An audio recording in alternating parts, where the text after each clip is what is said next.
Porra, que foda, cara. Que demais a gente fazer isso. Deu certo, a gente conseguiu aqui com 200 mil tecnologias juntas. Estamos no futuro. No futuro. Pra quem tá estranhando, eu tô vendo Normose aqui na minha frente, mas vocês não. Porra, cara. E pra quem não sabe, esse cara, que eu vejo a cara pela primeira vez, é um documentarista, né, essencialmente. É assim que você se considera? Um documentarista de mão cheia. Tipo, há 2 anos atrás, não tinha rastro na internet, certo? Ou pelo menos apaguei todos eles antes de entrar na internet com o Normose.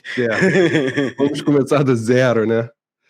Mas há 2 anos atrás começou um canal que muito do começo, seus primeiros vídeos já tem mais de 2.000 visualizações. Uhum. E dali veio uma escalada e até o vídeo que você tem mais visualização é o das queimadas na Amazônia, que é 500 mil de visualizações. Nossa, né? tá com 500 mil aquele vídeo? Uau! 497.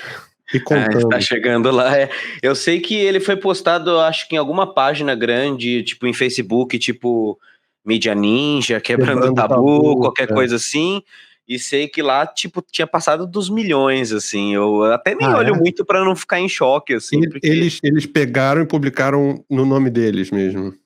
Até põe lá o fonte @normose, mas eles publicaram na página deles mesmo, assim. Sim, você perde os views todos, né? Uhum. Mas assim, especificamente esse vídeo, na verdade, como ele é um vídeo bem emocional, vamos chamar assim, né? Porque eu gravei ele na madrugada, que tinha dado algum ruim, eu não me lembro agora exatamente, então, tipo, ele é um vídeo bem mais pessoal do que os outros que tem caráter mais de pesquisa e tudo mais. O mais importante mesmo é que o desabafo voe por aí, sabe? Independente de qualquer coisa. Foi desabafo, foi imediato. O outro que você faz meio desabafo foi do incêndio no Museu Nacional, né?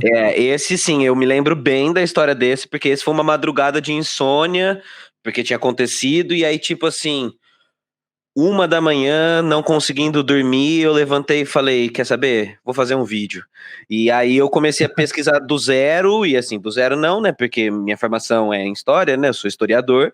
Então por isso que isso me tocou pessoalmente, né? Porque eu acho que assim como os biólogos, talvez a galera da história seja que esteja mais próxima a museu, né? E na época também eu tinha acabado de sair de um trabalho que eu tinha feito no museu aqui da minha cidade, então eu estava pessoalmente muito tocado com museus, e aí, tipo assim, ao contrário dos outros vídeos, que alguns demoram até, tipo, semanas para serem feitos, esse eu começo a escrever 1 da manhã, tipo, às 4 eu acabei o roteiro, comecei a editar, e tipo, 11 da manhã tava no ar, assim, sabe? Foi, tipo, bem sangue nos olhos, assim, saca? Uma coisa bem visceral. Sério, esse ficou demais também. Pô, em 10 horas tu virou um vídeo. Foi, acho que, a maneira que eu encontrei pra não surtar, sei lá, tá ligado? Bom, então o nome do canal é Normose. E você, então, pelo que você está descrevendo, parece que não sofre de normose, certo? Essa é a minha grande busca, né? Para quem não sabe, tá ouvindo a gente, normose basicamente é um termo que vem da filosofia, que é a ideia da patologia da normalidade, ou seja, quando nós normalizamos aquilo que não é normal. O clássico que eu sempre uso nas explicações é o tempo, os séculos a fio que a escravidão foi considerada normal, ou que mulheres não votando foi considerado normal, mas para além disso, há coisas mais sutis do nosso dia a dia de normalizar o que não é. E aí, respondendo a sua pergunta, eu também devo fazer um monte de normoses, assim como todos nós. E eu acho que essa é uma autocrítica constante, uma busca constante. Eu acho que por isso que o nome do canal veio, porque ele é uma parada meio infinita, assim. Em todos os assuntos dá para encontrar o que é normose por ali, tipo isso. Até porque o que é normal muda junto muda com os tempos, né? É exatamente isso, né? Uma vez que a gente entende que a normalidade ela é uma construção social e que tem as suas mudanças, portanto, a sua carga de imposição vai gerar a anormalidade, né? Por contraste. E essa anormalidade muitas vezes vai ser imposta. E aí começam a entrar as normoses. Você se considerava apático antes de começar o canal? Tem um momento de virada de, porra, não aguento mais, tenho que participar da conversa pública, especificamente através de um canal que vire a página para mim, que eu deixe de fazer parte dos normóticos? Então, ele veio de maneira pessoal, ele veio num momento de crise existencial, de muitas questões de como usaria aquilo que eu estava vendo na época na faculdade e tirar aquela pecha do acadêmico da Torre de Marfim, que só escreve para quem está ali dentro e que só fala para quem está ali dentro. Várias questões nesse sentido, mas também, de outro lado, eu sempre estive na internet, tipo assim, olhando para trás, eu consigo ver quase como natural eu ter tomado o caminho de produzir para a internet, uma vez que eu já tentei ter canal em 2010, 2011, eu sempre... Bom, eu sou um heavy user, assim, eu sempre comi no café da manhã, tarde, almoço, janta, conteúdo de internet, então enxergando isso acaba sendo natural, e aí misturou essas duas coisas, essa inquietação, essas discussões que já está sendo falado ainda bem na academia há alguns anos, né, como tirar e como vencer esse desafio, mais minhas questões pessoais, e aí apareceu o Normose, assim, que é bem da verdade, já contei isso até em alguns podcasts, ele surgiu para falar até de outras coisas, para falar, por exemplo, uma coisa que eu falo pouco no canal, ou menos do que era a proposta inicial, que é o antiproibicionismo, né, a guerra às drogas, que isso foi o que eu sempre estudei e pirei estudar na faculdade, tipo, a história da proibição da cannabis no Brasil, e toda a questão da construção da moralidade em relação às substâncias psicoativas, enfim, o canal, na sua ideia raiz, era para desenvolver isso, mas aí eu cheguei, 2018, aí eu olhei para o nosso país e falei, bom, eu vou começar falando sobre drogas, né, eu preciso fazer um debate um pouco maior, porque na verdade, voltando até na questão do conceito, a guerra às drogas é só uma das normoses, né, no momento 2018 tinha tantas, que aí eu fiz todo um caminho, mas vez ou outra eu ainda lanço vídeo sobre esse assunto, participo de podcasts falando sobre esse assunto, enfim, ficou em paralelo com o canal. E você, da onde veio a necessidade de ser anônimo, ou de estar anônimo, de não mostrar a cara? Também veio de um acontecimento específico? Você sofreu ameaças? Ou você, do começo, imaginou que poderia sofrer ameaças pelos assuntos abordados pela... Isso, é exatamente por aí. Tipo assim, quando eu comecei a estudar os assuntos, depois que eu tinha entendido que então eu deveria abrir mais, falar mais do que eu vi num geral, enquanto historiador e tudo mais, falar sobre comunicação não violenta, e começar a pegar temas como o bolsonarismo, falar de alguns youtubers conservadores, que depois foi até o que fez o meu canal ser alavancado, eu comecei a ver que talvez eu sofreria ameaças. E bom, de ter feito, na verdade, apesar de ser anônimo, eu já passei por algumas coisas bem sinistras de ameaça à minha família, de perseguição, disposição dos meus dados desses grupos conservadores de internet e tudo mais. Então, do povo encontrar seus dados e perseguir mesmo? porque é bem da verdade, ninguém é invisível ou anônimo na internet, né? Claro. Você só diz ao seu Dificulta. público dessa dificuldade, aqueles que não são seu público, mas quem quiser mesmo encontra todos e qualquer um na rede, né? E aí eu fiz um vídeo específico discutindo a questão da construção da masculinidade e dos incels, e aconteceu essa barbárie. Os incels em si ficaram bolados com você. Foi exatamente isso. E aí fizeram uma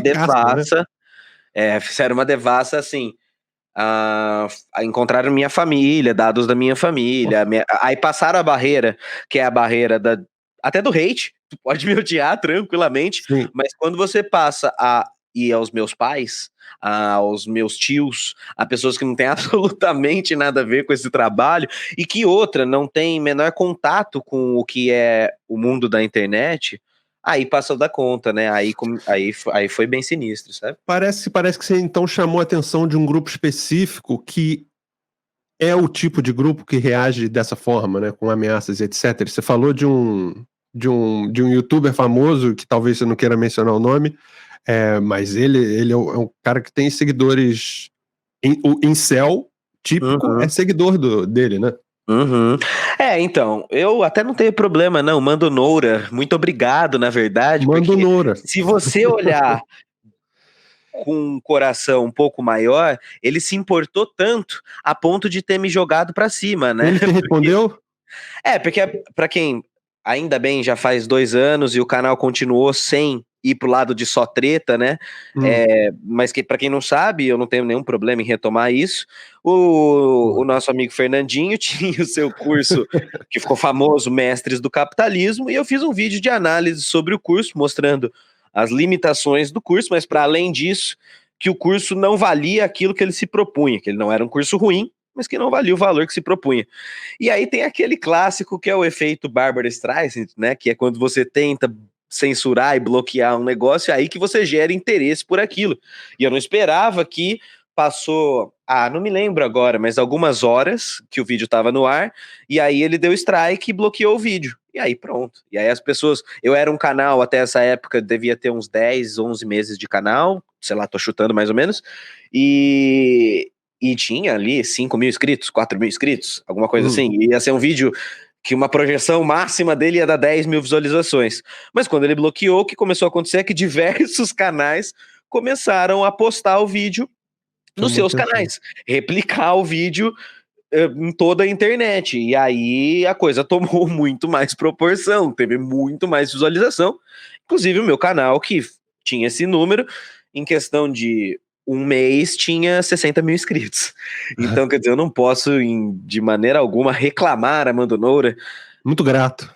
Exato, eu não posso fazer nada, senão agradecê-lo.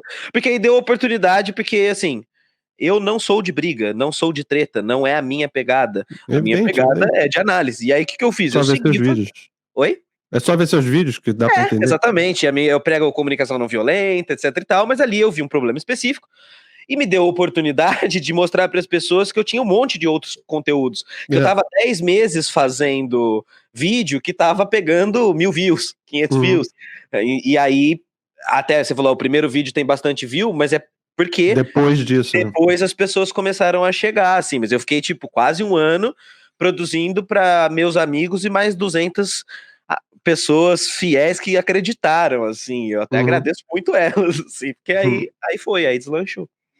E curioso isso acontecer com o Nando Moura, né, que ele se fez muito nessa, né, aquelas brigas com Cauê Moura e PC Siqueira e etc, todos apareciam nos títulos de vídeo dele o tempo inteiro. Exatamente, assim, eu gosto muito da ideia de o tempo é o senhor da razão, Mando Noura está pagando tudo isso que plantou, agora está colhendo, tanto é que agora é odiado até pelos próprios bolsonaristas pelo caminho que tomou, mas é isso, assim, ele sempre usou essa tática, a hora que ele cresceu e começou a fazer coisas descaradamente problemáticas, para não usar outro adjetivo, ele esqueceu que as pessoas também poderiam fazer vídeo e criticá-los, assim como ele critica os outros. E aí foi. Mas aí segue, né? Segue o baile. Depois disso, várias outras coisas vieram. Mas essa semana você falou, ou semana passada, você mencionou o Arthur Mamãe Falei, Arthur Duval, e mencionou e ignorou o nome dele, tipo, falou Mami Spark ou qualquer coisa do gênero, e falou do fato de que retweetar ou de forma crítica, no final das contas, é uma publicidade gratuita que você está oferecendo para a pessoa. Então, eu acho que esse caso que eu acabei de falar é a maior prova disso. Como que o engajamento, seja ele de qual for, é uma moeda. O engajamento do Nando Moura ao meu conteúdo expôs o meu canal, que tinha um conteúdo não violento, etc e tal, e aí, para as pessoas que chegaram nele, e para mim foi muito bom, mas o mesmo vale para conteúdos violentos, conteúdos de ódio ou conteúdos estilo do Mamãe Falei. Não é à toa, ali eu até falo naquela thread, né, que ele não citou, não fez nenhuma crítica, nenhum nada ao nosso Among Us com o Boulos, mas replicou o formato. E é interessante nesse caso, porque o Mamãe Falei, ele pega no pé em cada vírgula que os candidatos, no caso, especificamente agora nessa eleição do Boulos, qualquer coisa que o Boulos faz, ele replica. Especificamente isso ele não replicou, eu achei muito curioso. Porque ele foi em seguida e ele copiou o formato, né? Ele fez o Among Us, pra quem não sabe, é um jogo de internet que o pessoal joga. Que o formato fosse original ou genial e que eu estivesse fazendo algo completamente fora da casinha. Pelo contrário, é uma coisa bem óbvia, uma conclusão bem óbvia. Mas é interessante de ver que replicou o movimento. Independente de qualquer coisa, eles estão replicando isso. Seja para cancelar a força que deu o primeiro, porque aí já começaram a surgir os comentários do tipo, é o novo pastel de feira, e todo candidato vai fazer isso, não sei o quê, ou seja, para agarinhar esse público jovem, que é o que o MBL tem feito com maestria nos últimos anos, né? A gente é pior nisso do que a direita, em termos de entender o jogo da internet e o que dá publicidade. Por exemplo, lembrei muito recentemente, o Fernando Holliday falando que ia virar rapper. E que era, no final das contas, uma pegadinha fuderosa, né? Que ele falou, vou virar rapper. Nas 24 horas que se seguiram, antes dele deixar claro que rapper que ele ia virar, todo mundo, a esquerda inteira, caiu em cima dele, achando uma palhaçada, um absurdo, ridículo, patético. E aí, no final das contas, é uma pegadinha, né? Que ele faz um videoclipe ridículo de rap e a publicidade que a gente dá pra ele durante essas primeiras 24 horas é monstruosa. É isso que nós precisamos entender para lidar com a internet. Como que o que interessa, sobretudo numa rede como o Twitter, que é uma rede que exige um tempo que não é o tempo que a gente estava acostumado, o tempo humano, ele é muito rápido. O que interessa é pautar o ambiente. Então, por exemplo, desde que quando o MBL faz aquelas paradas bizarras lá do Queer Museu e etc e tal, o que eles estão tentando é pautar o assunto, né? E aí eles conseguem, a partir disso, tanto anular coisas importantes, como trazer mais e cada vez mais ouvintes para eles. E a gente tem caído sistematicamente nessas pegadinhas, e mais do que isso, a gente não tem conseguido propor pautar o dia. E aí, modéstia à parte, puxando a sardinha um pouco para mim, é nesse sentido que a gente teve a ideia, eu já me arrependi, do Among Boulos. Pautar, independente de qualquer coisa, o assunto. Trazer para si, para que aí sim a gente apresente as pautas, os debates, os temas mais sérios e possa ser ouvido. Porque enquanto a gente estiver só em ponto de reatividade, é impossível propor qualquer coisa, né? Ironicamente, a gente está sendo reaça, né? No final das contas, a gente está em reação. Mas também, você me perguntou, eles são mais sagazes e inteligentes na internet? Sim. Não é isso que eu disse, mas... não, assim, mas sim entendi. Não, porque também precisa entender e voltar um pouco mais para trás de quando, a partir de 2012, 13, sobretudo, e 14, que esse cenário começou a ser fomentado, você tinha um governo à esquerda, ou algo desse tipo, e uma juventude que emergia a partir da negação do governo, da rebeldia que é natural da juventude, sendo cooptada para pautas conservadoras. Então, também, diante daquele cenário, sendo pedra e não vidraça, era muito mais fácil para emergir um MBL, coisas do tipo. E agora é o que a gente está vendo, né? Agora que o pouco tempo que eles viraram vidraça do lado do governo Bolsonaro, eles não resistiram, já pularam fora, estão tentando ser pedra novamente. E apesar de ter um público bem fiel, mamãe falei, tá ali no 2%, 3%, 1%, e não sai muito surpreendente, né? Surpreendente. Escuta, seu vídeo do... que me ligaram no WhatsApp aqui e aí caiu o vídeo, peraí. Quer voltar? Eu vou voltar aqui, deixa eu só responder o WhatsApp aqui, então. Pronto. Então, mais um desses que usou muito bem essa fórmula para controlar a conversa é o Constantino, né? E alega-se, inclusive, que o acontecimento de hoje, que acho que a gente devia entrar nele, é uma cortina de fumaça para o outro acontecimento de hoje, que é o Flavião fazendo merda de novo, né? Então, essa é uma questão que também é muito complicada de conversar sobre o que é ou não cortina de fumaça, porque eu também enxerguei, não sei se você concorda comigo, uma parte da esquerda também encontrando o seu novo Messias que afaga, e aí tudo passa a ser cortina de fumaça. E quando tudo virar cortina de fumaça, nada Não fala de nada, vai né? ser, né? Nada é cortina de fumaça. Então, não sei dizer especificamente, mesmo porque, se foi uma atacada, uma jogada, o sujeito perdeu o emprego. Então foi uma jogada, além de nojenta, extremamente burra, né?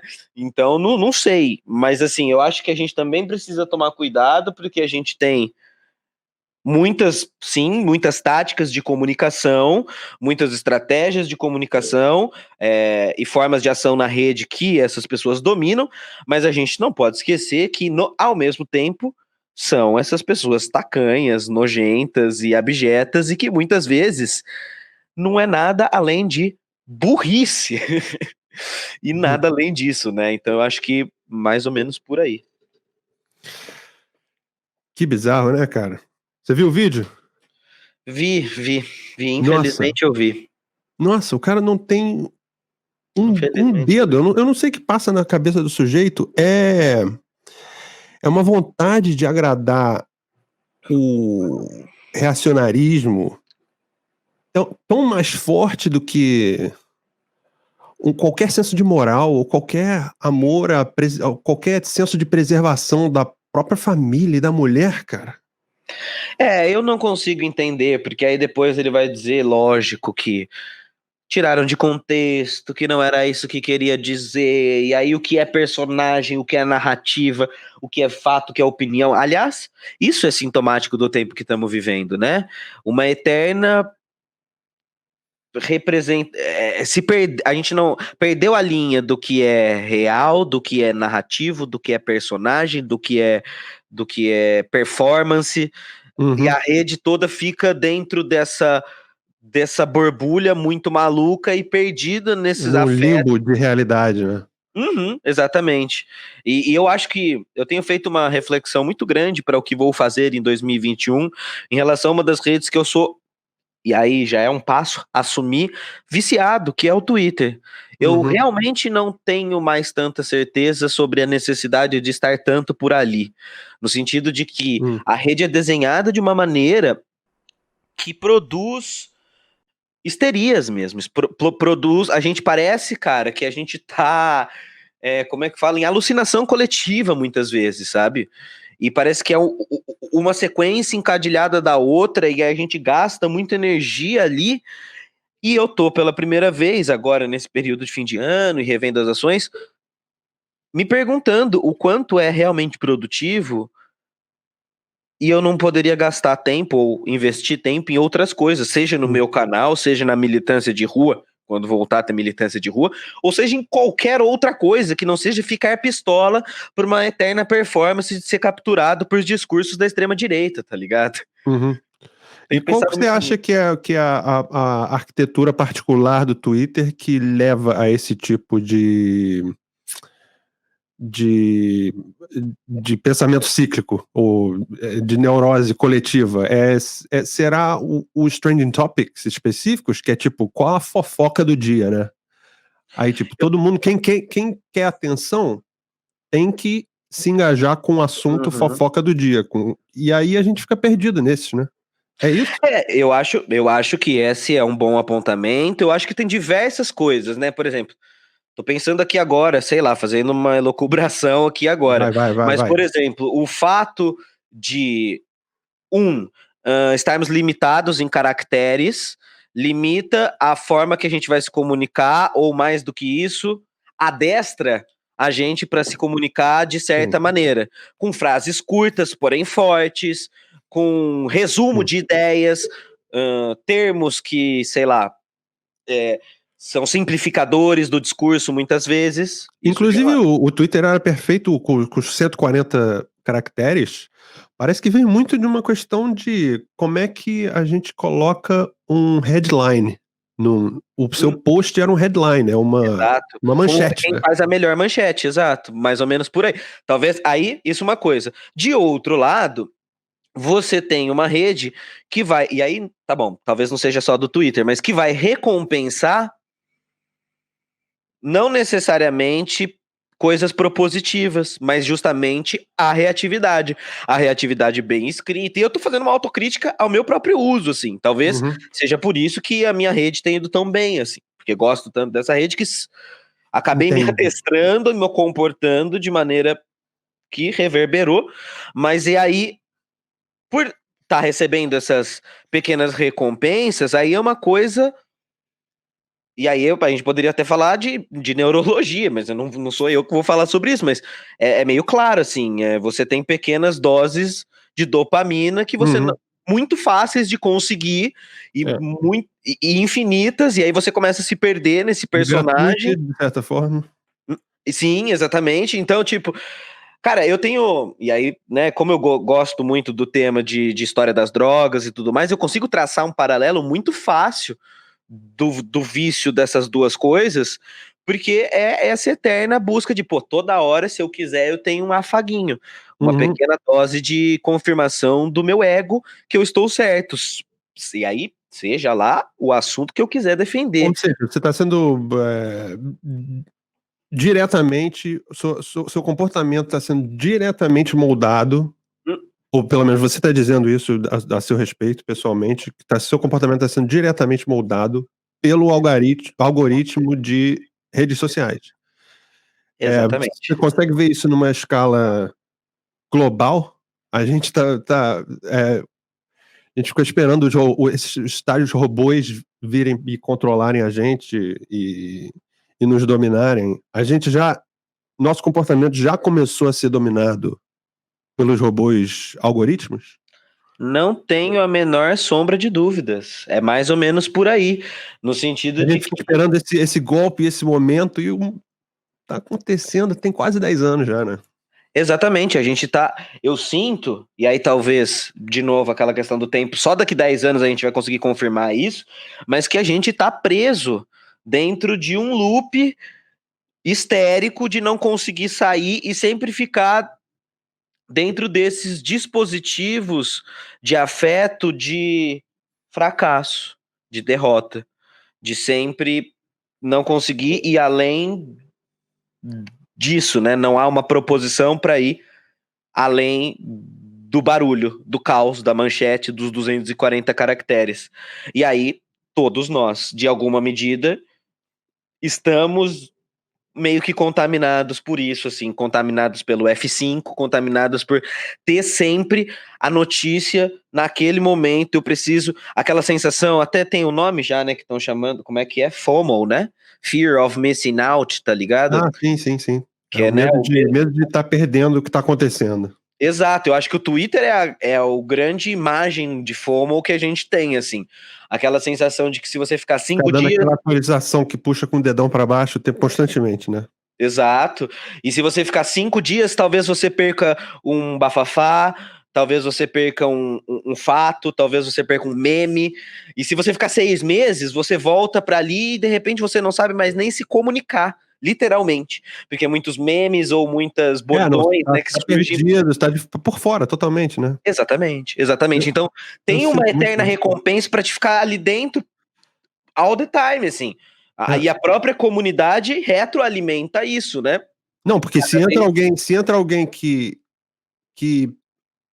se mostra ligeiramente ignorante a um detalhe da conversa, a comunidade instantaneamente exclui a pessoa da conversa, né? Exato. Eu não sei se isso é um medo pessoal eu não participo de certas conversas, porque eu tô vendo que tem detalhes que eu tô totalmente por fora, conversa que seja, ou se de fato eu sou ativamente expelido das conversas pela minha ignorância. Eu acho que é mais ou menos as duas coisas, assim. É. Existe um movimento de... É aquilo que eu tava falando de eterna performance, assim. Dentro da rede, vamos dizer, especificamente do Twitter, nós sabemos de tudo, temos PhD em todo e qualquer assunto, e aquele que não tiver, cala-te boca e fica-te quieto, senão vai ser... E aí é engraçado, porque acontece dentro da nossa bolha, do nosso espectro político, e replica-se do lado de lá também. E eu não tô falando isso como teoria da ferradura, aproximação... Não é nada disso, eu tô falando do mecanismo que estamos submetidos dentro de uma rede social privada, cujo objetivo é nos viciar. Não estou falando da política em si. E estamos todos caindo nas mesmas coisas, porque assim, eu faz parte do meu trabalho monitorar a galera do lado de lá, né? Acompanhar o que estão sendo feito, o que estão falando e tudo mais. E, cara, é igualzinho, sabe? É igualzinho. Nesse sentido de toda semana algum grande fato vai guiar as pessoas, e aí elas vão ficar presas naquilo, e aí depois o próximo grande fato, e entendeu? É tipo, até para que essas bolhas não se encontrem de alguma maneira também, né? Você estava falando da galera que sabe tudo, e é incrível como como isso tá tão... como você encontra isso em todo que é canto. Em todo canto tem o sabe tudo, sobre tudo. Uhum. E como o sabe tudo é a figura perfeita do ignorante. Quem sabe tudo não está preparado a aprender nada. Uhum. Ou seja, o humilde que não tem vergonha de se mostrar ignorante é, de certa forma, o melhor dos alunos e o mais inteligente, porque a gente não sabe de nada, e não saber nada ou não saber algo, ou identificar a ignorância em um assunto é o primeiro passo para aprender sobre o assunto, certo? Sem sombra de dúvidas, aquele que já sabe de tudo não vai mais aprender nada, isso é simplesmente lógica. Mas eu fiquei pensando aqui também que a gente está dentro de uma rede que exige uma postura de sabe tudo, de um lado, porque também aquele que não se pronuncia é cobrado, aquele que não se pronuncia pode ser taxado como conivente com aquele assunto a qual ele não se pronunciou, e a ignorância, aí eu tô dizendo no sentido positivo, né, não saber algo, é visto como se isentar de algo. Então, talvez, de um lado, você tem uma exigência do desenho que a própria rede trouxe, que acelera a emergência desses sujeitos sabe-tudos, e de outro, de novo, a própria recompensa individual de você, sem ter que aprofundar muito, estudar demais, só com meia dúzia de frase pronta, ganhar uma credibilidade, um amor, um afago, um carinho, um RT, um coração, um GIF, ou qualquer coisa do tipo. O ser humano quer ser amado, quer carinho, quer abraço, no final das contas é isso. Então tem tudo, é tudo muito... É meio multifatorial, né? É uma coisa que acontece do ponto de vista individual, do ponto de vista coletivo e social, e também do ponto de vista de como a rede é desenhada. Eu acho que é da interação dessas três coisas que estamos ficando cada vez mais doido. E sabe que um amigo meu, que inclusive recomendo aqui sobre esse assunto especificamente, que é comunicação nas redes, que é o Orlando Calheiros, Anarco Fino, a gente conversa muito sobre isso, até fica um spoiler que logo menos vai ter um trabalho nosso junto e tal. Ele me trouxe uma metáfora imagética muito boa para explicar isso. Imagina que a gente está preso naquelas redes de pesca que são todas cheias de nó, e a gente está tentando sair daquilo. E quanto mais a gente se mexe, mais nós as redes vão se fazendo, e mais preso como marinha movediça a gente vai ficando. Então, eu acho que a gente, enquanto sociedade humana, no ano de 2020, ainda somos crianças na rede social e não aprendemos a cortar essas redes. Eu acho que a gente está nesse momento, assim. Sim, não, nem notamos que quanto mais nos debatemos, mais nos enrolamos, né? É, o clássico, quanto mais mexe, mais fede. A gente tá nisso, assim. E talvez a saída seja sair. Mas não sair do ponto de vista de se alienar, mas de transformação da lógica da própria rede. Alguma coisa nesse sentido. Até porque nossas conversas só se dão, toda conversa que deveria ser pública e que é de interesse público se dá exclusivamente em ambientes privados. O Twitter, o Facebook, o YouTube, absolutamente todas as nossas conversas, todas as nossas assembleias virtuais, conversas particulares, tudo se dá na mão dessas grandes empresas, né? E é muito maluco que a gente... Ah lá, uma normose. Como a gente normalizou e naturalizou, como se aquele ambiente fosse o nosso ambiente. É uma coisa até difícil de dizer, como se fosse a mas internet. Esses lugares viraram a internet. Isso. Não existe mais botar HTTP e ir para outro lugar. É uma coisa que, por exemplo, eu tava pensando muito esses dias, que é assim, eu tenho 160 mil inscritos no meu YouTube. Não. Opa. O YouTube tem 160 mil inscritos mediados no meu canal. Eu não tenho nada. Porque se ele deleta no dia seguinte, acabou. Se a rede muda a regra no dia seguinte, acabou. Entendeu? Então, e aí, não, quando a gente se apresenta, né, fala isso, né? Não, eu tenho X inscritos nessa rede. Não, você não tem nada, meu amigo. A rede é quem tem. A rede é quem, inclusive, pode sumir com o seu canal ou com a sua Twitter e você não tem. Então, para quem, sobretudo... Na verdade, eu acho que eu fui meio que obrigado a pensar sobre isso quando eu passei a trabalhar com isso, né? Eu acho que é interessante de ver que os produtores de conteúdo acabaram sendo obrigados a pensar em como esse algoritmo funciona e... Até que ponto você molda seus vídeos especificamente para o algoritmo do YouTube? Hoje quase nada.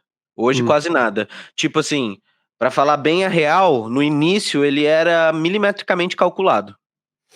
Com uma introdução, tipo, fique até o fim, assine, né?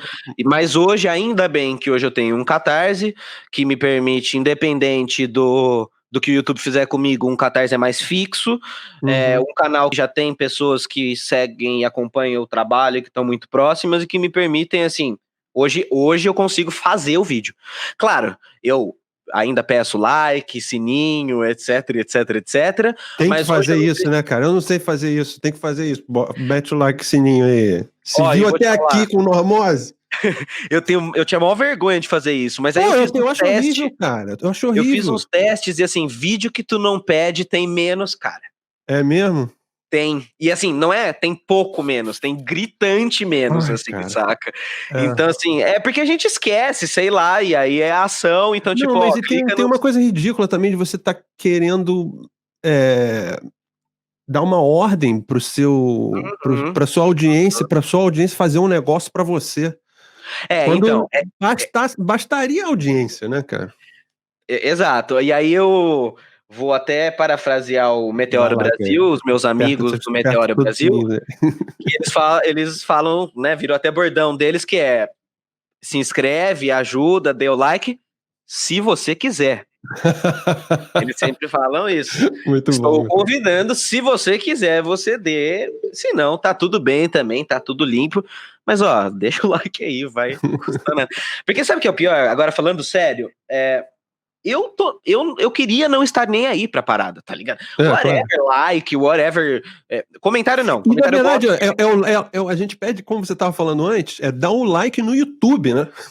Nem na gente, sacou? Isso. Assina assim, o YouTube aí. É a mediação, porque eu tô fazendo o papel que eu sou meio quase que obrigado a fazer uma vez que eu trabalho com isso. Porque assim, os comentários eu adoro, porque eu respondo, eu troco ideia com a galera, é irado. Agora, like, velho, eu nem olho essa parada, saca? Tipo, de verdade, assim. No início do canal, claro, né? A gente é pequena, a gente quer ver, quer acompanhar isso. Hoje eu tenho tanta fita de fazer que eu real não olho. Porém, eu sei que vai trazer as pessoas de volta pra assistir seus vídeos seguintes, né? Exato. Se não tiver o like, se não tiver o bagulho, o YouTube some com o canal. Então, assim, tem que ter o bagulho. Se um dia o YouTube mudar essa métrica e a métrica for outra, e a gente puder tocar o foda-se no like, putz, maravilhoso, sabe? Tipo, eu acho que até polui um pouco, sabe? Tipo, eu tô lá falando os meus vídeos e eu falo, ó, eu tenho que lembrar você aqui de clicar um joinha, não sei o quê. Mas vai fazer o quê? Pô, eu não podia ter uma forma mais orgânica de pedir pra galera dar o like, assinar o Essa é uma canal e boa, fazer tudo quieto. Vou levantar essa em todas as conversas.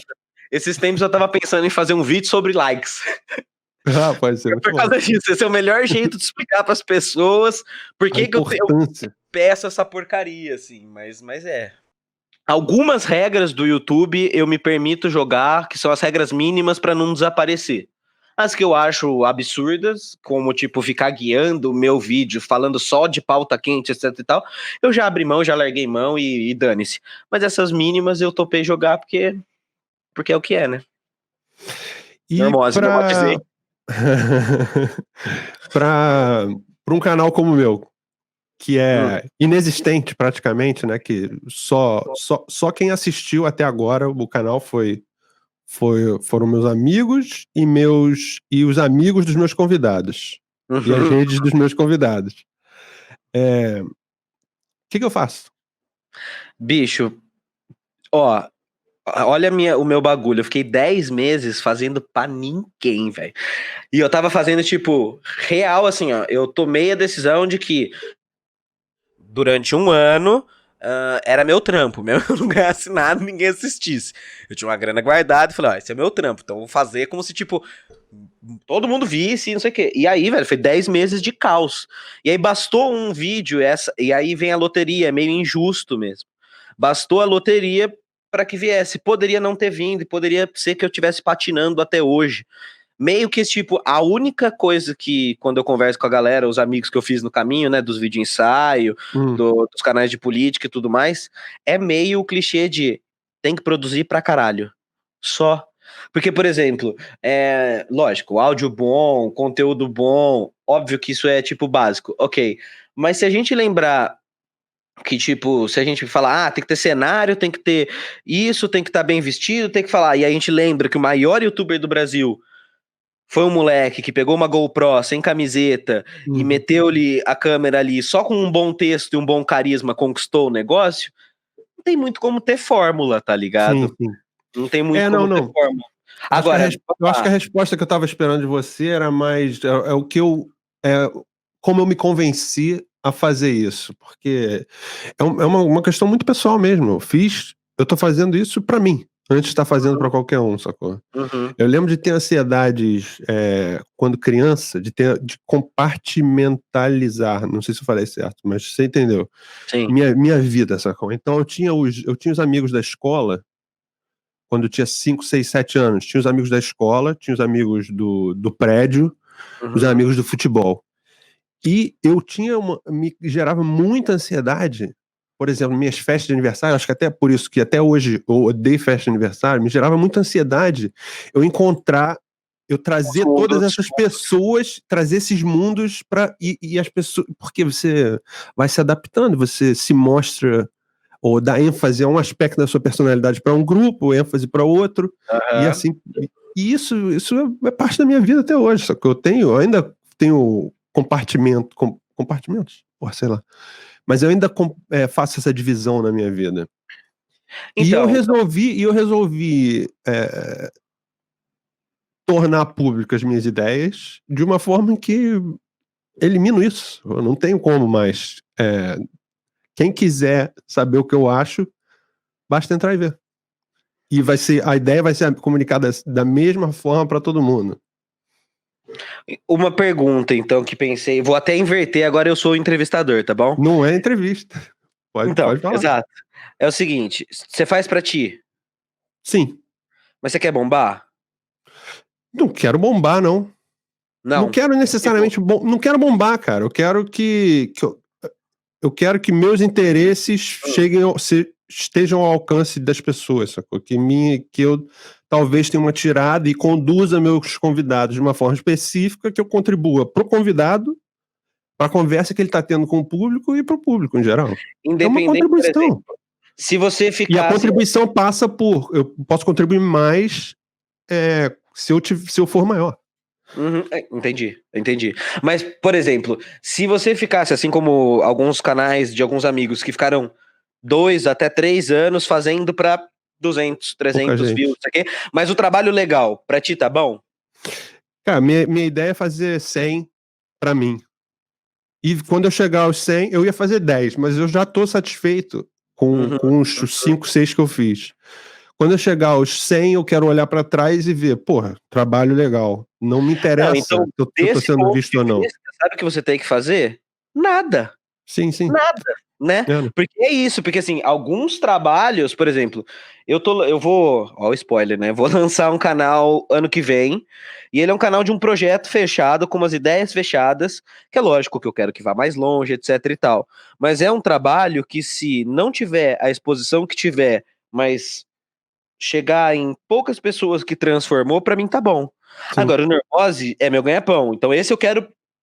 Isso eu não posso falar que eu faço, lógico que eu faço pra mim, porque assim, na verdade, se você olhar os temas do meu canal, é uma grande autoterapia, é o que eu tô Uhum. pensando, é o que eu tô vivendo, mas não é só pra mim, visto que eu até tenho patrões hoje, né, os meus assinantes do Catarse, também é pra eles, Uhum. são 80 pessoas, 70 pessoas, mais ou menos, que 72. 72, então, essas pessoas sim, eu posso dizer que pra elas com certeza é, mas isso é uma coisa. Agora, tem outros projetos, como esse próximo, que vão que nem o seu, assim, do tipo, é transformativo pra mim e para as pessoas que eu quero que vejam e que estejam comigo na jornada. Se bombar, melhor. A chance de ser transformativo pra mais pessoas é nice. É melhor, vai ser maior. Mas se não, é aquele trabalho que a gente vai olhar pra trás e vai dizer: caraca, que louco, eu entrevistei fulano. Ou entrevistei cicrano, sabe? Tipo, Mas eu isso acho é que. foda, cara. Isso é foda. Eu acompanho essas conversas todas. Eu estar conversando com você, pra mim, já é uma honra, sacou? Já é uma honra. É um prazer enorme eu trocar ideia contigo. Então, e olha que Como eu louco. quero ter esse prazer com diversas outras pessoas. Então, publicar, tipo, é a parte do interesse público. Se alguém quiser, se alguém se interessar, veja, mas de certa forma Bota fé. é para satisfazer minha curiosidade. Bota fé. Bota fé. Então, e aí é isso, né? De novo a gente volta no papo da rede dos algoritmos, por exemplo. Parece que no espaço das redes não há espaço pro lúdico, pro vazio, para tudo tem que estar. Cara, você tem que bombar Bombar. pra você abrir uma startup e aí você. Não, nem tudo na vida é assim. Tem Claro. coisas que só são. Tem coisas que são papo, tem coisas que não são pra publicar. Ou até tem uma frase que a gente fala zoando lá no grupo, às vezes, que é tipo, quando a gente vai jogar Among Us, né? A galera pergunta, mas vai streamar ou vai ser só nós, né? Alguém sempre fala, tipo, não há vida fora do stream. Tipo, não, cara, há muita vida fora do stream, assim, tipo, Pra não, quê? vamos. Então eu não vou jogar. Se não vai streamar, eu não vou jogar. Não, e Porra, pode pra quê? ter Eu vou tomar um certeza. banho aqui, fazer um negócio útil. Então, exato, tipo, e muitas vezes eu quero jogar offline, Among Us com os meus amigos, sabe? E, tipo, parece que, de alguma maneira, a gente vai esquecendo essas camadas de subjetividade, que nem tudo é para produtividade, nem tudo é para gerar capital, nem tudo. Às vezes é só alívio, às Claro, vezes é só necessidade de relaxar. produção, né? É Eu uma acho que é forma de não beber. Tipo, vou relaxar de uma forma que não seja beber. exato, exato. É. Então, e eu acho que isso é interessante, tipo, nem todos os, há espaço para ter, é necessário ter todos esses tipos de trabalho. Até porque trabalhos que estão voltados para interesses outros que não só o trabalho, o trabalho no sentido que a gente conhece, eles permitem outras coisas que o meu trabalho não permite. Claro. Então, tipo, eu acho muito massa, velho. Eu acho que não tem que fazer nada, só continuar convidando pessoas e trocando ideia e muito da hora, tá ligado? Acho que é por aí. Maneiro. E tá se formando não digo você seja o centro disso, mas em torno de você eu vejo um grupo grande, inclusive, de influenciadores, que é uma palavra horrível, mas de uma galera que trabalha de uma forma que faz conteúdo, que produz conteúdo didático, produz conteúdo pesquisado, muito sério. Tem uma galera em volta de você, né? Não que você seja o centro novamente. Não, assim, a gente até chama de vizinhança. A gente se chama carinhosamente de vizinhança. os vizinhos, né? E a gente conversa muito sobre isso e, cara, não tem jeito, né? Somos sujeitos históricos, não há ninguém ponto fora da curva, genial ou nada do tipo. Essa emergência de pessoas querendo trazer comunicação não violenta, quebrar essa onda de afetos calcados no medo, no ódio e na negatividade, a necessidade da didática, do diálogo, mas não aquela coisa vazia de todo mundo tem que dialogar, não, mas do diálogo ativo, da Real, a galera até fala assim, às vezes no Twitter, nossa, você é paciente, etc e tal, não é isso, é um ativo mesmo, que às vezes, bicho, lógico que enche o saco e dá vontade de tomar no cu, mandar tomar no cu, todo mundo explodir, entendeu? Lógico que dá, bicho, eu sou ser humano, é óbvio. Mas às vezes as pessoas falam isso quando eu fico insistindo, né, num debate, seja com pessoas de esquerda ou seja com minions, eu insisto e fico perguntando e fico fazendo esse jogo socrático, né? Porque é necessário. Sim, às vezes é um saco. Sim, muitas vezes não vai levar a lugar nenhum. Mas nesse caminho você também descobre coisas, como dialogar, como não dialogar, o que engatilha pessoas a entrar em modo de defensiva, o que não, sabe? Também é um exercício para você, então assim, até se alguém do Normose estiver ouvindo, as pessoas que falam que eu tenho muita paciência, ok, pode ser, mas saiba que é um exercício. Muita paciência é defeito, desde quando tem muita paciência é defeito, sacou? Que as galera falam assim, não, você manda tomar no cu porque não vai levar nada, não, bicho, sabe, tipo, tá bom, às vezes, e aí eu paro de responder, sabe, aí que tá, eu não preciso cultivar publicamente, deixar ali postagens de mais ódio, mais veneno dentro daquela rede.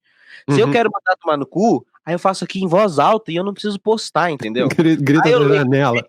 Aí o cara fala uma asneira, tá ligado? Falou uma, putz, ofendeu minha profissão, por exemplo. Aí você lê aquilo e aí você pode falar em voz alta, não tem problema nenhum. Cara, vai cu. Aí tu respira fundo e fala, então, vamos lá. A minha profissão, por que você falou? E pronto, entendeu? Tipo, passou. Também vamos usar a parte positiva de estar na rede, que te permite respirar fundo e contar até 10, que às vezes no pessoal não rola, e exercer isso, tá ligado? Talvez. Pô, esse é um exercício de. Isso é um pouco poliana, meio utópico. Sim, eu sou. Isso também é uma escolha ativa. Eu acho que nesse sentido eu prefiro ser e prefiro acreditar. Mas é uma escolha também de como você resolveu se engajar com as conversas, né? Você resolveu se engajar com as conversas de uma forma sentada, pensada, pesquisada, editada, de mão única, apesar de você ter a caixa de comentários, ninguém vai interferir no seu vídeo. Você vai do primeiro ao... ia falar 15º minuto, mas na verdade agora do primeiro minuto às 4 horas, né?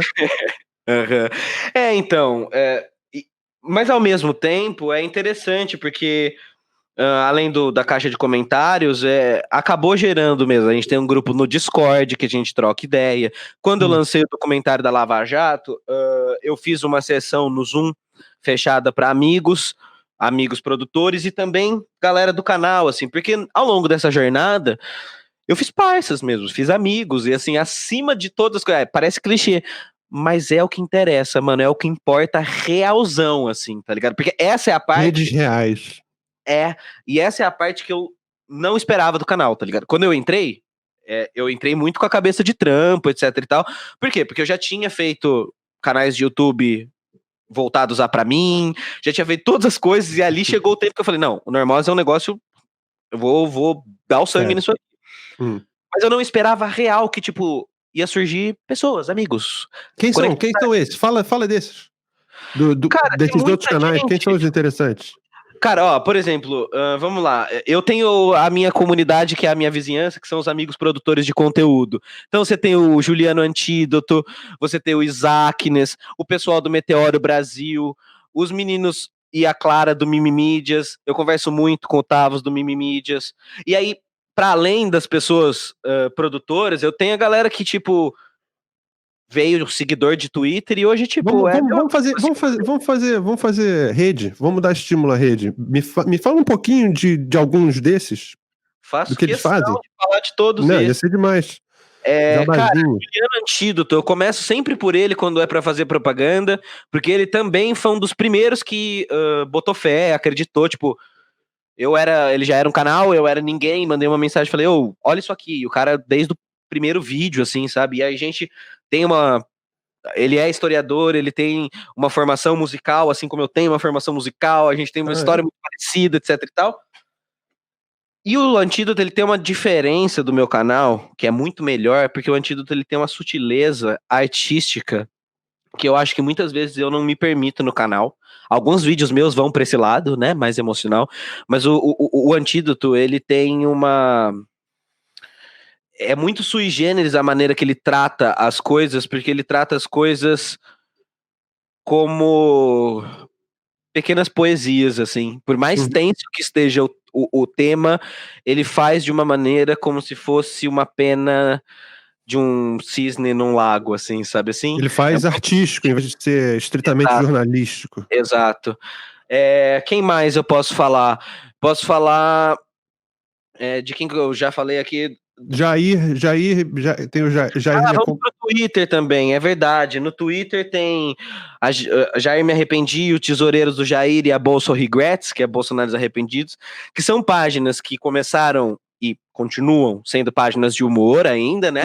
Fazem deboche, fazem meme, fazem piada, mas as três também têm um caráter de investigação, exposição de conteúdos da oposição, que é fantástico. Eu falo pro Tesoureiros, assim, como historiador, o que ele tá fazendo, pra mim, é uma coisa muito de ouro. Por quê? Agora ele não tá fazendo mais tanto, mas no primeiro ano de Jair, ele documentou todas as notícias do dia 1 ao 365, de tudo que aconteceu, e tá lá no arquivo. São um verdadeiro jornalista com serviço, com um senso de dever com o público incrível, né, cara? Sim, ele tá fazendo. Você bate na porta da Folha e as pessoas devem rir na Folha de São Paulo, né? Porque não se faz. Arquivo. Não, exato, arquivo público. Isso é tipo. Cara, isso é valioso demais, porque não é só hoje. Imagina daqui 10, 15, 20 anos, um menino que tá entrando na história ali, o mestrado dele em governo Jair Bolsonaro. Bicho, ele tem um arquivo público gratuito para ele entrar ali e ver notícias de absolutamente todos os dias. Isso é muito de ouro e tá sendo feito por pessoas comuns, pessoas normais, que não tem grande financiamento, não tem ninguém por trás, são pessoas indignadas que, assim como todos nós, só que decidiram gastar o tempo ou investir o tempo delas, um pouco do tempo delas para produção de conteúdo, assim, é bem maravilhoso. Muita generosidade, né, cara? Muita generosidade. Sim, as três páginas são incríveis, assim, e 3 páginas que também viraram amigas, assim, sabe, ao longo da jornada. Isso é muito legal, porque para além da produção, para além da política, etc e tal, chega 8 da noite e a gente quer falar porcaria, né? Né? Todo mundo quer fofocar, todo mundo quer trocar ideia. Então, um beijo para as 3 páginas aí, que continuam anônimas como eu também, pra você ver, né, como é que é as fitas. Continuam anônimas também. Nasceram anônimas e continuam. Sim, continuam anônimas, porque também, assim, isso é louco. Se você falar com todos os produtores de foi um movimento simultâneo, né, que todo mundo fez. Sim, não, e todos passaram por essas histórias de perseguição, ameaça de morte, etc e tal. Todos. Então, assim, Tá, indo pro YouTube, então.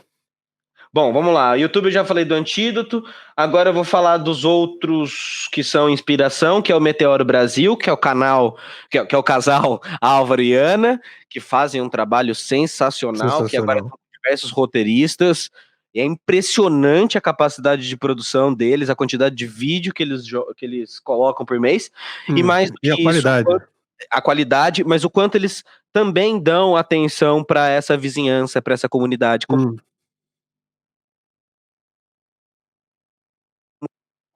Não, voltou. Então, eu fiz um vídeo com eles sobre Olavo de Carvalho.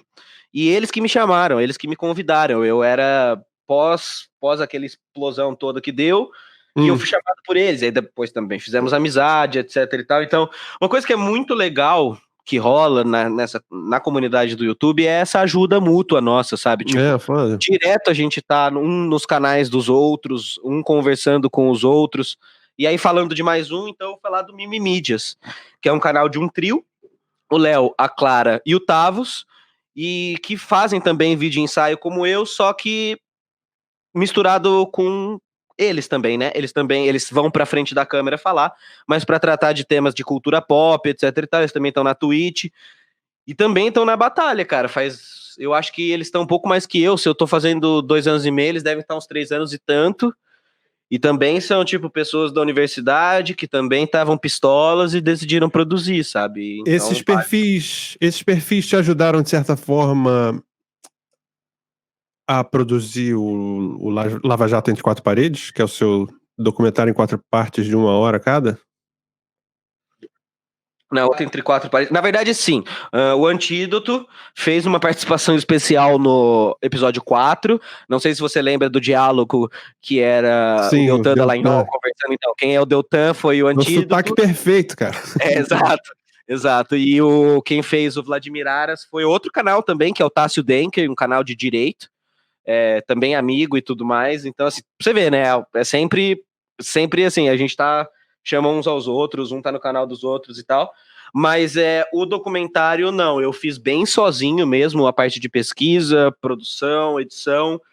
Só tive 2 ajudas que foram muito essenciais no final, que foi a pós-produção, o olhar mais artístico e tudo mais, que eu chamei 2 pessoas muito especiais da minha vida, que é um amigo de infância, artista que está sempre nos trabalhos comigo, fez identidade visual do canal, que é o Tila Barril Nuevo, e a minha companheira, Carol Ferreira, que também deu um tapa artístico, assim, do tipo de design mesmo, né, do tipo de montagem, revisão de cenas, pós-produção, e tudo mais, porque, lógico, nos meus vídeos do dia a dia não dá para fazer pós-produção em todos, mas no doc eu dei uma atenção a mais, né? Então, mas o resto dele é o que eu falo que é a minha equipe, que é composta por eu mesmo e Normose. E o que você... Qual você acha que é a conquista, ou as principais conquistas em termos de pesquisa e na forma de juntar a história, de tecer a história do documentário? Ou talvez em termos de feedback ou termos pessoais? Então, uma coisa que eu não sei se todo mundo entendeu, mas que é a proposta do meu doc, é que ele, sei lá, ao contrário de uma Vaza Jato, ele não traz nada exatamente de novo, porque eu sou alguém da história. Ele, na verdade, ele é um documentário de síntese, né? Eu retomo muitos pontos e amarro muitas linhas que muitas vezes, pela quantidade de informações que a gente teve nos últimos anos, a gente esqueceu. Na verdade, é isso, né? Então, eu vi, inclusive, muitas críticas nesse sentido, de dizendo, mas basicamente ele falou o que todo mundo já sabia. Sim, é um documentário de história. Exato. Era a proposta dele, nem é uma crítica que me incomodou, porque, ok, então eu acertei, então eu fiz um documentário histórico, mas... Não, mas você faz uma coisa que você tece, como você disse, você tece essa história toda, reúne em apenas 4 horas muitos aspectos de uma história muito longa, com muita gente envolvida, e eu acho que a conquista principal, o grande trunfo do documentário é que isso se dá sob o seu perfil, sob o perfil Normose. Ou seja, você é apartidário, acredito eu, por assistir o documentário. Talvez você tenha preferências partidárias, mas no documentário você deixa muito claro que não interessa da onde vem a corrupção, corrupção é corrupção. Você tem o catarse que, ou seja, não tem ninguém por trás de você investindo nisso. Você faz uma pesquisa milimétrica, cheia de referências, toda documentada. Um aspecto foda é que você não bota a cara, ou seja, não é uma questão de ego, você não quer aparecer, não quer tomar tapinha nas costas. E só tem o Sindipetro por trás. Uhum. Queria que você falasse um pouco do Sindipetro. Se alguém achar que isso seria um motivo para... mas você acha que não teve os haters? Exato, imagino. Você não acha que não teve o cara que colocou assim, nem vou assistir porque é do Sindipetro? Eu digo, Ué, você assistiu Um Mecanismo, que é da Netflix. Você Pode assistiu o outro filme lá, Polícia Federal, Lei para Todos, que é da Globo. Agora, quando é Os Trabalhadores, aí não pode, mas, né, mas claro que teve, e assim, azar da pessoa, não quer assistir, não assiste. Eu digo, só confere minhas fontes aí e boa, bola pra frente, né? Agora, foi assim, eu já tava fazendo alguns vídeos curtos, sobre Operação Mãos Limpas, sobre Sérgio Moro, o modo de comunicação, etc e tal. E eu tenho um grande amigo, que é o Tadeu Porto, que é do Sindipetro, que é um dos trabalhadores que, inclusive, estava na greve do início do ano, lá no prédio da Petrobras, que é um cara incrível e sensacional, e que falou, cara, te interessa fazer um vídeo sobre a Lava Jato? Um vídeo.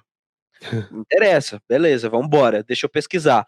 E aí eu levo pra ele a ideia de que, Tadeu, impossível. Impossível.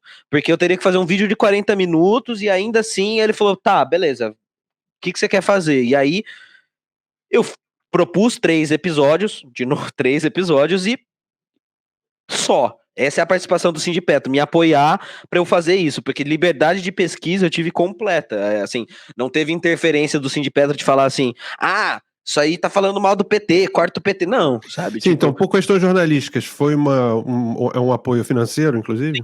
Sim, é só um apoio financeiro, Sim. Na verdade. É exatamente isso, foi um apoio financeiro, porque como levou 10 meses e esse ano eu soltei bem menos vídeos, né? Ano passado acho que eu soltei 50 e tantos vídeos, esse ano eu soltei tipo 20.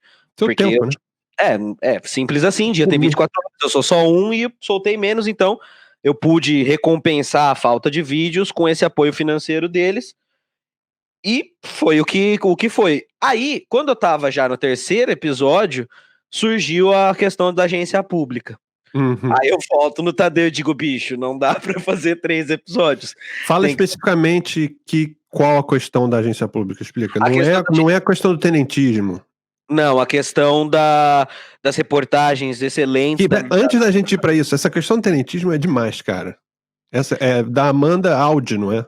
Sim. É que é muito interessante você ver que, assim, do ponto de vista histórico, a gente tem uma repetição de vários elementos, por exemplo, de quando a corrupção é usada como discurso de salvacionismo, a questão depois que flerta com o tenentismo, um pouco distante, mas flerta do ponto de vista desse judiciário tomando forças.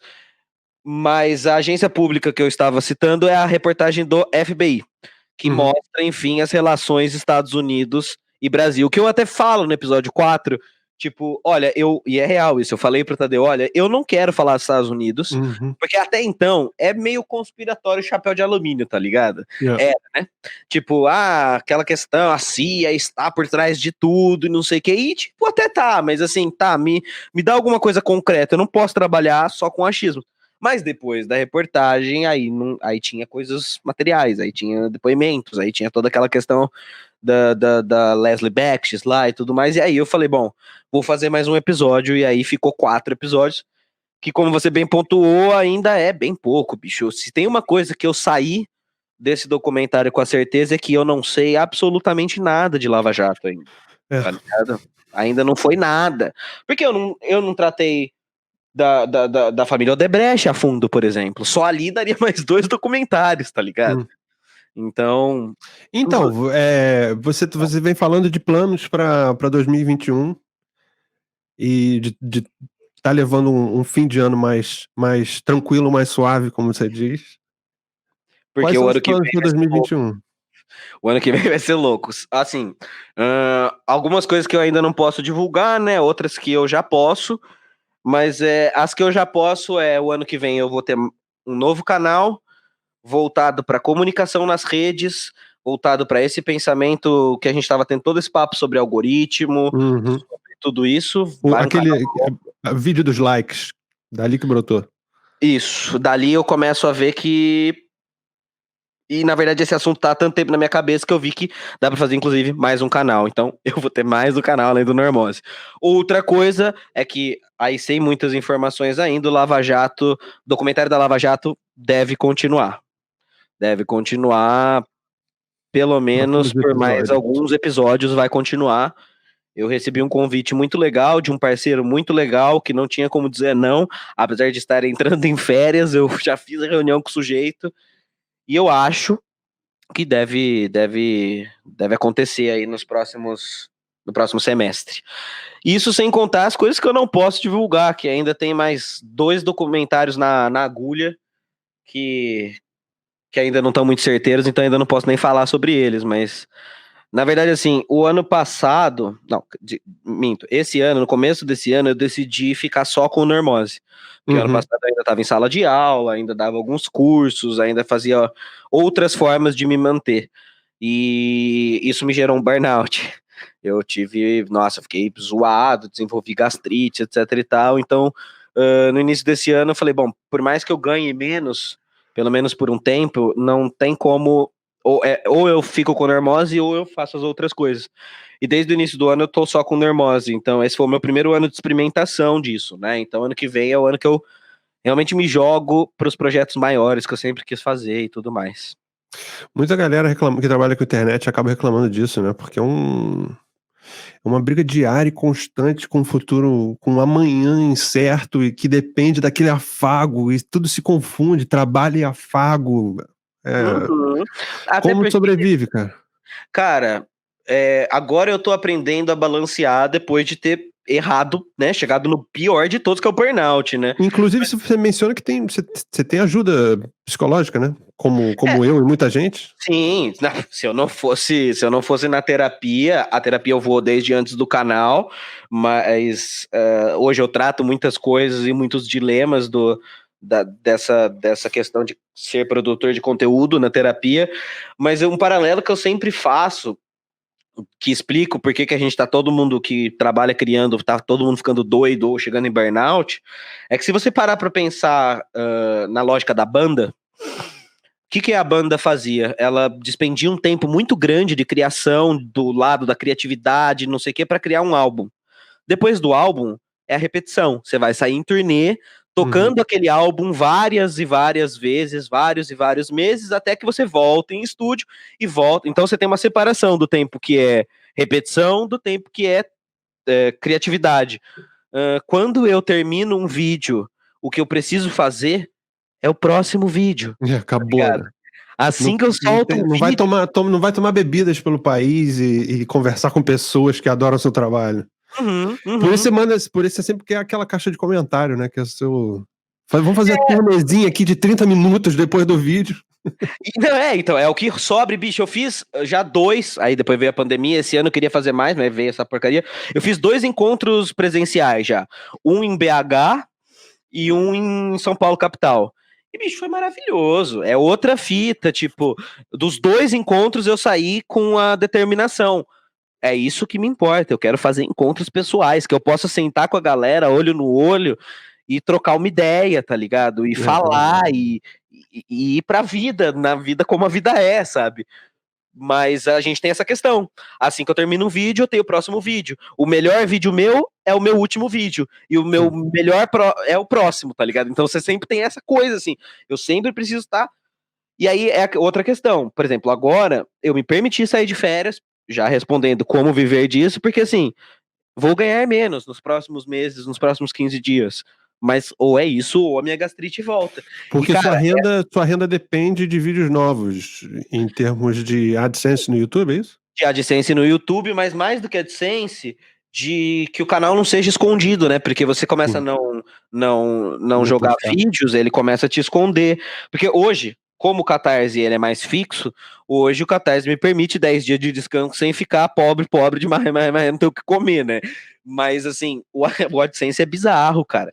É bizarro, tipo, é 10, 20 dias que você fica fora, Pô, teu ganho tá em 60%, sabe? Falando em mudar comportamento da sociedade, né? O algoritmo muda o comportamento do produtor de conteúdo de uma forma muito severa, né? Completamente. Na verdade, eu só também tô saindo de férias. Por quê? Porque vai sair os podcasts das entrevistas, então eu vou estar soltando conteúdo. Então eu tive que preparar 2 semanas antes, conteúdo, ou seja, trabalhar dobrado, para que eu pudesse parar depois. Então, na verdade, eu não tô descansando de fato. Eu só tô descansando porque eu dobrei há algumas semanas atrás, sabe? Sim. É uma coisa...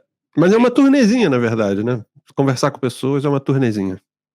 Então, o que eu tô fazendo agora, por exemplo, fazer isso, de ir trocar ideia nos canais. Segunda-feira eu vou ter um evento bem legal, nunca tinha sido convidado para um evento desse, que eu vou conversar com os alunos da UFRJ, tá ligado? De jornalismo.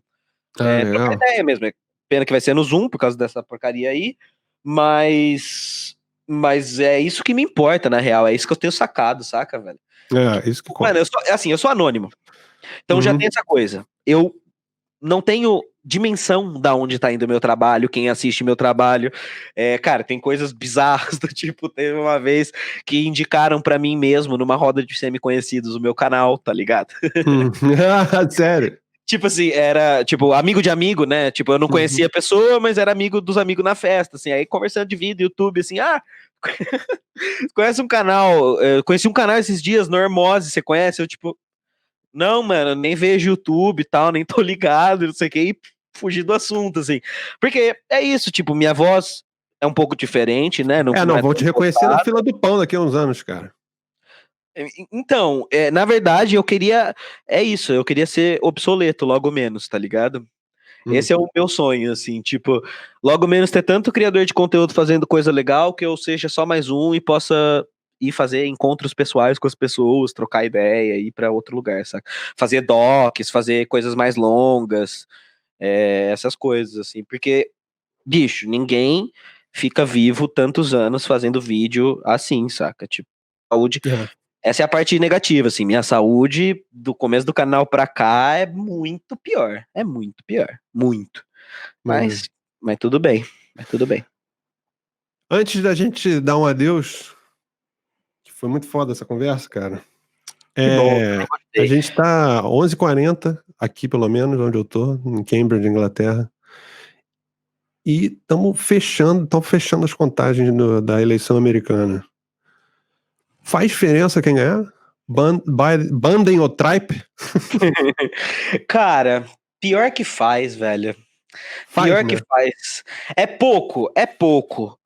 Muda a lógica do mundo? Não muda a lógica do mundo. Mas começa a liberar alguns afetos, assim, sabe? Tipo, por mais que, putz, nossa, a gente poderia ficar um podcast inteiro falando das tretas do Biden. Porra, vamos Mas fazer outro.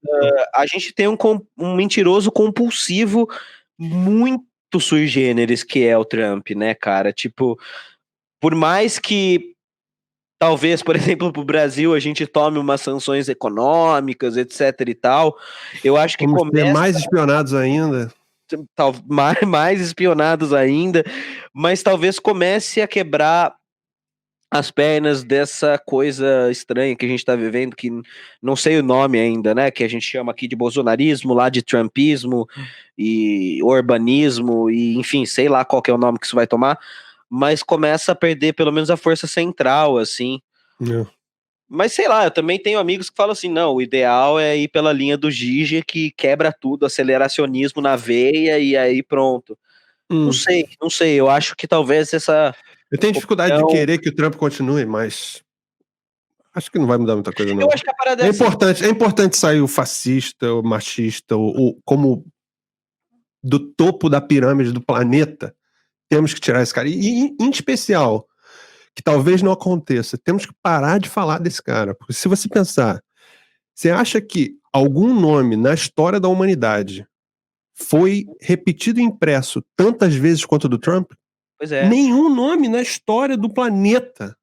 Ele é a pessoa mais falada da humanidade. É assustador, né? Então, nesse sentido, tem mudança, mas é aquela mudança sem esperança, sem acreditar que, nossa, agora vai. Não vai para lugar nenhum.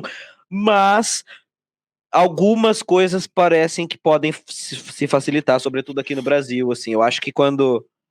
Não sei até onde o mercado está disposto a fechar com o Jair, se a gente começar a tomar muita sanção econômica na questão ambiental, por exemplo. Não sei. Também, cada loucura que a gente viveu nos últimos anos, que não sei mais de nada. Mas acima de tudo, eu queria muito ver o Trump fora da nossa Perder, né? boca, né, bicho? Perder. Queria ver ele perdendo. É isso, tipo, perder, velho. Chega, né? Tipo, Cara, aí assim, se você pega pra. Eu tava assistindo esses dias o documentário do Adam Curtis. Não lembro qual deles, acho que o Hyper-Normalization. Não lembro qual deles que tem uma parte especial do Trump, né? Que vai falar como que o Trump cagou todo o setor imobiliário lá na década de 80. E tu fala, caralho, velho, o cara tá aí há muito tempo causando, sabe? Tipo, fudendo o sistema público desde quando ele tava só no sistema privado. E aí ele decidiu entrar na parada. E é bom perder. É bom. Porra, vou te deixar com uma recomendação que eu vi você falando, que você tá curtindo o Making of a Murderer, que você tá curtindo Tô pra as caralho, injustiças. depois do Lava Jato, eu tô pirando nisso muito. Tu já viu como é que chama? Central Park 5? Que é Não. They Don't See Us. É uma história que rolou, When They See Us, Central Park 5. É sobre 5 rapazes no Central Park que são acusados de terem estuprado uma moça no Central Park, são acusados erroneamente. É o Olhos que 5 negros, talvez, não sei o nome em português. Não sei. Tá, enfim, continua. São condenados a 13 anos de prisão, erroneamente, evidentemente, e o Trump, dias depois da condenação deles, compra 4 páginas no New York Times, eu acho, por $100 mil, defendendo, o que ele fala? Tragam de volta a pena de morte, e uma das frases dele é: sem ódio não vamos resolver nada. Isso em 91, cara. Ou seja, ele tá causando há décadas. E essa série é foda. Eu vou assistir, bicho. Eu tô. Bom, tem aí o caso Evandro também, né? Que bombou há um tempo, do Ivan Mizanzuki também. Eu tô bastante vidrado nessa questão de como que. Até é uma normose, né? De alguma maneira. Como que a gente consegue, com a lei, ou seja, de maneira legal, legalizado, fazer um estrago na vida de pessoas. Através da lei causar, né? É através da lei. Gerar injustiças através da lei. Da justiça, da lei. É muito maluco. Aquele Making a Murder, agora eu tô começando a segunda temporada. Cara, é inacreditável. 18 anos, passam 6 meses e aí mais outra condenação de 10 anos. Caraca, velho. E é isso, né? Se alguém vai ler, você tem lá todos os dispositivos de lei que amparam aquele discurso, aquela narrativa. E aí tu vê a parte espetaculosa dos judiciários, da maneira qual nossa justiça é construída, que busca não a justiça e a verdade, mas a narrativa mais plausível para dentro de um fato. Claro, e aqui encaixa na visão de mundo da pessoa, né? Porque senão a pessoa tem que lidar com um absurdo. Exato, até porque, essa é outra coisa que a gente até não falou, mas poderia até ter falado, eu tenho muito pensado na questão de que a fake news, a notícia falsa, a desinformação, enfim, mentira, passa pela questão do desejo. Ela não é só... wishful thinking, é o que eu gostaria que fosse.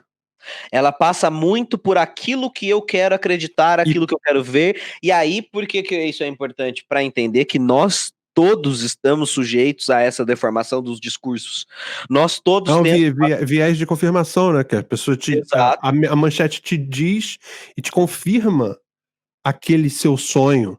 E por estar confirmando aquele seu sonho, você nem se incomoda em questionar aquilo, porque finalmente alguém com um aspectozinho de autoridade, que é um jornal, me confirmou aquilo que eu queria que fosse.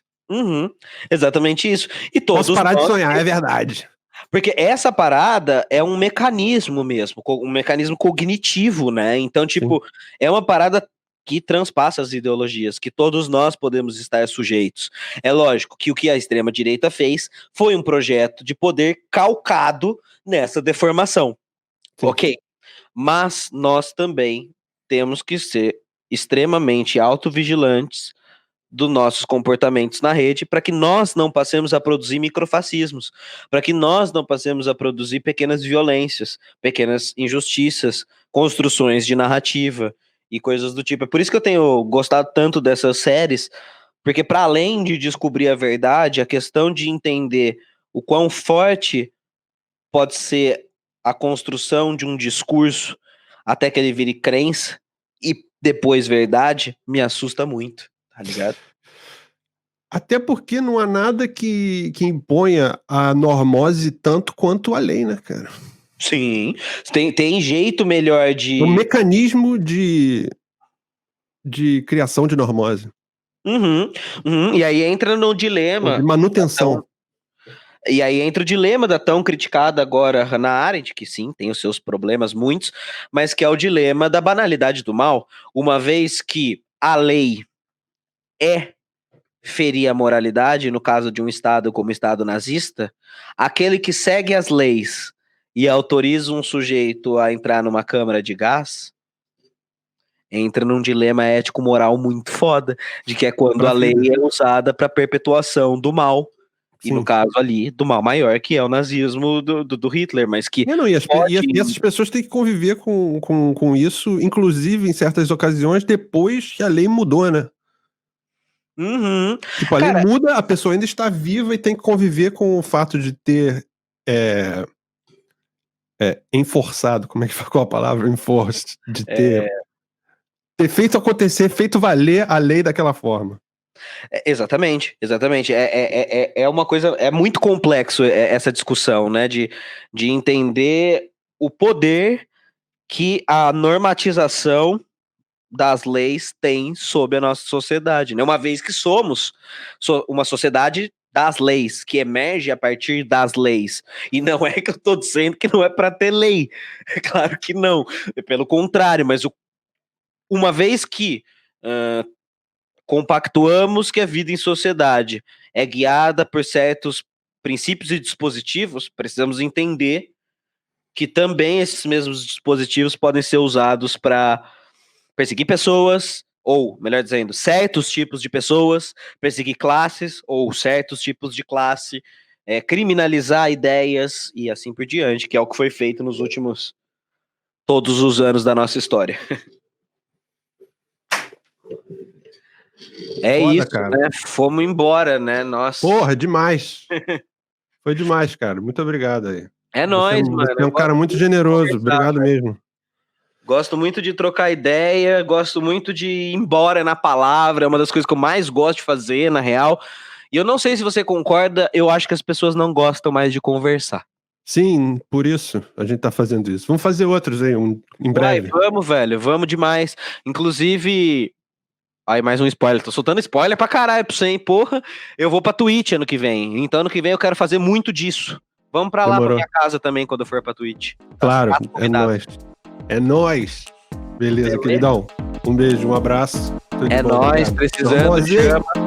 Tamo junto.